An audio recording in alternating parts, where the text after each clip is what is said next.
Se conmemoraba antes con mucho interés y pasión un aniversario, los aniversarios de la expropiación de la industria petrolera que realizó en 1936 el general Lázaro Cárdenas, a raíz de que las empresas petroleras extranjeras no aceptaron pagar aumentos de sueldos, reconocer a los sindicatos y desacataron, o sea, no obedecieron las decisiones de la Junta de Conciliación y Arbitraje y después de la Suprema Corte de la Nación. Entonces el presidente Cárdenas se vio obligado o aprovechó la oportunidad para nacionalizar la industria petrolera, y a partir de ahí pues empezamos a quedarnos como nación con las ganancias que nos da una gran riqueza que se multiplicó a partir de los 70s, que se descubrieron unos yacimientos y que desgraciadamente fue muy mal administrada por los gobiernos priistas, luego de plano dilapidada y tirada a la basura por los gobiernos panistas, y ahora nuevamente pues dilapidada, pero además pues han privatizado prácticamente el nuevo gobierno priista. Estamos viviendo una paradoja con esto, porque hicieron una reforma con la que según ellos iban a venir corriendo, así empujándose unos a otros, los capitales extranjeros por el petróleo, pero se les cayó parte del circo a los priistas por varias razones. Uno, las muestras de corrupción del gobierno de Peña Nieto, y que, bueno, los dueños de las industrias petroleras pues no se chupan el dedo y se dieron cuenta que en estas reformas se pusieron una serie de candados y de trampitas que favorecen a los propios funcionarios del gobierno y a sus socios priistas para hacer pequeñas empresas medianas y grandecitas que se queden con una buena parte de la ganancia petrolera. Y los grandes monstruos del petróleo pues no quieren tener como socios a estas sanguijuelas y alimañas corruptas. Y entonces le han estado diciendo a Peña Nieto que no van a invertir en México hasta que no se arregle el asunto de la corrupción del gobierno. De ahí que sea un tema recurrente en todos los medios de comunicación ahora el problema de la corrupción, y que sea también criticada la corrupción del gobierno hasta por Televisa y Radio Centro. O sea, eso ya es el extremo de los propósitos de presionar a un gobierno, porque esas dos cadenas pues siempre han sido bastante cómplices y abyectas con el gobierno. Fue Peña Nieto, como todos sabemos, a Inglaterra a promover que inviertan los petroleros y los capitales de la electricidad en México, y pues le respondieron: mira, no vamos a invertir hasta que se acabe la corrupción en ese país, y además presumes tus reformas y ni sabemos cómo han funcionado. Por eso, regresando, puso a sus secretarios de Estado a dar informes de lo bien que iban las reformas para que se animaran los extranjeros. Desgraciadamente para ellos siguen sin creerles que las cosas vayan a cambiar. Entre que esto pasa, pues les ocurre la otra desgracia, que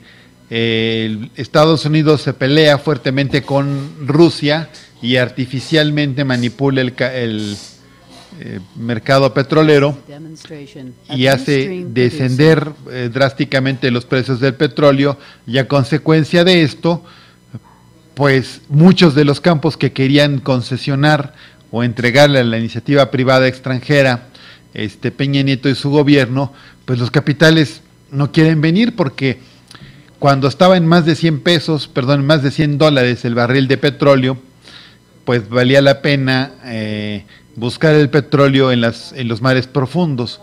Pero ahora que está mucho más barato, ese tipo de campos de explotación pues no son muy atractivos, y entonces pues no están así como peleándose la oportunidad de venir por el petróleo que les quiere regalar Peña Nieto. Todo eso les está saliendo muy mal. Por lo pronto, hoy aquí en la Ciudad de México y en otras partes del país ha habido movilizaciones pues conmemorando el 18 de marzo, porque los mexicanos no debemos olvidar que hemos tenido gobiernos dignos, que hemos sido en otros momentos un pueblo más digno y más puesto de pie de lo que estamos en este momento, y que tenemos un recurso que acaban de tratar de entregar al extranjero y que tenemos que rescatarlo. Es inevitable, antes de que nos vayamos al corte, pues que hagamos un comentario sobre la comidilla, el tema de estos días, que es el golpe contra Carmen Aristegui que dieron los señores Vargas, la familia Vargas, que son los dueños de MBS. Fue un golpe muy burdo y muy artero y muy tonto para todos, porque en el extranjero lo que se está diciendo es que han despedido a la periodista que balconeó como pocos la corrupción en el gobierno de Peña Nieto y evidenció una casa mala vida de la esposa del presidente, en otras palabras, pues casi del presidente. El pretexto ya todos lo sabemos, que es que porque el equipo de Carmen Aristegui se metió a México Leaks y alguien dijo que estaba también MBS, y entonces ellos se pusieron furiosos, corrieron a dos reporteros y él les dijo que no estaba de acuerdo. Entonces luego la despiden a ella. Entonces con esto queda muy mal Peña Nieto en el extranjero, porque en vez de permitir o promover la libertad de expresión, la limita. Vargas queda muy mal, porque es el que opera, es el que hace el trabajo sucio, pero además, a los 2 días de que hace esto, le resuelven un problema que tenía atorado ahí con una parte del espectro radioeléctrico que no le reconocían, que sí le reconocían, pues ya se lo resolvieron. Una maniobra muy sucia del prismo para dejar en claro que Vargas simplemente recibió el pago por golpear a Aristegui, o son tan brutos que lo hicieron coincidir las cosas y así parece. Y los que vamos a ganar a la larga vamos a ser nosotros, los mexicanos en general, porque el nombre de Carmen Aristegui por un lado crece, su presencia va a crecer, y yo estoy casi seguro de que va a terminar haciendo alguna empresa o algún frente importante de un medio de comunicación aquí en internet, en vez de regresar a esos medios de comunicación concesionados. Lo último que hay que comentar de esto es que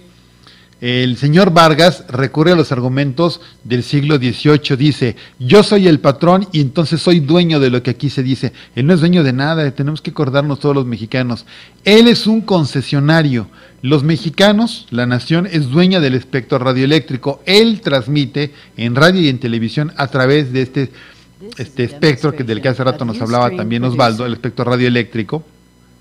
Nos pertenece a los mexicanos, él es un concesionario, no puede ser dueño ni de las opiniones ni de la información. Sin embargo, actúan como que lo fueran y se quejan de que se digan cosas en su nombre, o sea, que se digan cosas en sus espacios. Uno de los argumentos fue, vamos a centralizar la información, y entonces para todos sus noticieros de MBS va a haber un solo cuerpo de redactores, o sea, una operación central, y solamente van a cambiar al lector de las noticias, pero los noticieros van a estar hechos por el mismo equipo.